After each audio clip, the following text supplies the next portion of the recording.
तेरी तरह तेरा गम भी हमें मार देगा। आंखें तो ढांप ली मगर आंसू ना छुप सके।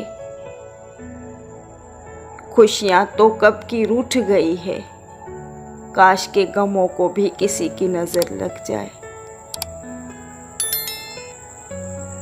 नाराज हमेशा खुशियां ही होती है, गमों के इतने नखरे नहीं होते। गम इतने हैं कि हम जिंदगी को नहीं बल्कि जिंदगी हमें जी रही है। दुनिया बदल गई थी कोई गम न था मुझे, तुम भी बदल गई ये हैरानी खा गई। ज़वाल आता है हर शे पे ये सुना था मगर हमारे गम को तो मुसलसल उरूज हासिल है।